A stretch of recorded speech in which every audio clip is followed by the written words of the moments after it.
Welcome to fourth video in this series on the full moon in Capricorn. I did not know I was going to do 4 videos. I thought 2, but here we are because there's so much to unpack. So the last transit that I want to talk about is that Mars-Uranus conjunction in Taurus. And it's already passed, but we're still in the energy of it. And I know because I shattered the back window of my vehicle, and that is definitely like an accident. That shattering is very Uranian. So as I was contemplating that, I was thinking about the shattering of our minds, of our identities. That's what I talked about in video 3, who we think we are. Uranus is here to change that. And that communication with Mercury is, Uranus is going to say, hey, this has to change. And Mercury and its retrograde cycle, 3 passes, is going to say, okay, I can bring it to the mind. I'm the messenger. I can bring it to the mind. So we're going to know that the new thing that's coming through, all this 29 degree shattering is the letting go for that 0 degrees. And we talked about the sun in Leo opposing Pluto retrograde in Aquarius at 0 degrees, and 0 degrees always wins. Pluto always wins. So Pluto's taking us into the new future. And that new future isn't going to happen until, imagine this, Pluto going back into Capricorn at the later degrees and then turning back around, going direct, still direct in Capricorn. But once Pluto crosses that line and enters that 0 degree point, which he did this year, January 2024, here we are. We got like a year pass at this. This was like dress rehearsal. Now we are game on. We are in a new normal. We are in a new world. So expect that you are going to be shattered. And shattering doesn't have to be bad. It doesn't have to be broken, shattered. It's that the mind is shattered. It could be shattered because you actually see the light. It could be shattered because you have an awakening experience. So let us point ourselves, point our drishti, point our expectation toward the new that's coming in, and also the new spiritual awareness. Let's be suspect of things we think we know, knowing that everything that we know is from the mind that thinks it knows. And that mind right now, and the capacity of that mind, is being expanded before our very eyes. And it's like not comfortable. I mean, think about an expander. Like, I just got the visual of a shoe expander. When you put that thing and then you crank it up and it expands it. It doesn't feel good to expand. It's like fascial massage. It just pulls, and it doesn't necessarily feel great. It can maybe for a moment, like, whoa, I'm so big. And then it's like, holy shit, I'm so big. I am so big. So there's a lot that's happening, and there's deeper completions. It's on a soul level, even the soul of America. I mean, I'm going to use America because there are other parts of the world, of course, going through like these hot spots that I was talking about last week.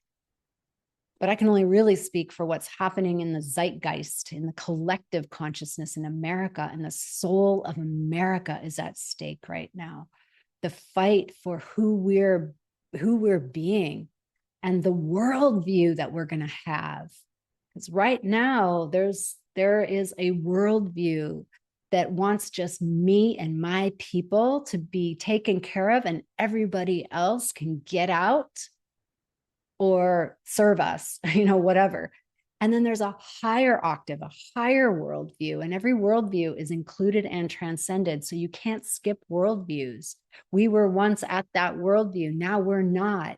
And when you're more than 2 worldviews apart, you're like ships passing in the night. You don't even get each other. It's like somebody's moving their lips and you can hear that they're speaking, but you don't know what they're saying. That's when you're looking at a higher worldview. From when I'm listening to someone with a lower worldview, I have this sense like, I cannot believe they are actually thinking that. But then I have to remember that I actually thought that. And I remember when I thought that. I used to work for a conservative think tank when I was like 19, 20 years old. So I went to Christian schools. I know all about that. and I'm not there. My worldview has evolved. I've allowed new information. I've allowed myself to be shattered. I've allowed myself to be reinvented, to be turned inside out. I had Pluto transits in my 30s. Some people are going through them now, and it is brutal. And my heart goes out to you. And what I say to that is, you are being redone, remade. And the only thing that makes you suffer really is your thought about it. So if we can catch our habitual thinking and really allow the operating system to do what it does best, because it's freaking brilliant. Let your operating system as God, goddess, do what it does best. It knows. The soul knows. This soul is on this trajectory. It agreed to be here. It agreed to follow the paces and the density. It agreed to have Saturn and Pluto, remake it. It agreed that the energy of Venus and Jupiter will bless it. It agreed that Mercury would hand it its message and its purpose. And I'm just using those as metaphors, as archetypes of the energies that we in a human life go through. The Gene Keys speaks about this, but in a different way. So we agreed to that. And Pluto is always our reality check. It's always wanting us to get to the truth of what's so. And oftentimes we add to the truth by adding our opinion. So scrape it down. So what's the factual? What's so? And everything else is extra. It's added. And just catch yourself in that. That's the game I'm playing right now, because you know what? I don't have a choice. I mean, I have a choice, but like for me, no, because I don't want to suffer. And I got a pretty intense solar return chart that I'm working with. So I already know where my lessons are. And here I just said, I already know. I'm aware of those lessons, and they're going to come in ways I don't know. How about that? Okay, so let's keep our energy moving toward the higher octaves. That doesn't mean spiritual bypass. That just means holding open the vision of possibility, of who we're becoming as a humanity. I think that's it. Oh my gosh. Yeah, this is the game of being human. That's a great place to end. That this is the game of being human, and that we agreed. Now here's the punchline. When we agreed to be human, we agreed to have all these energies.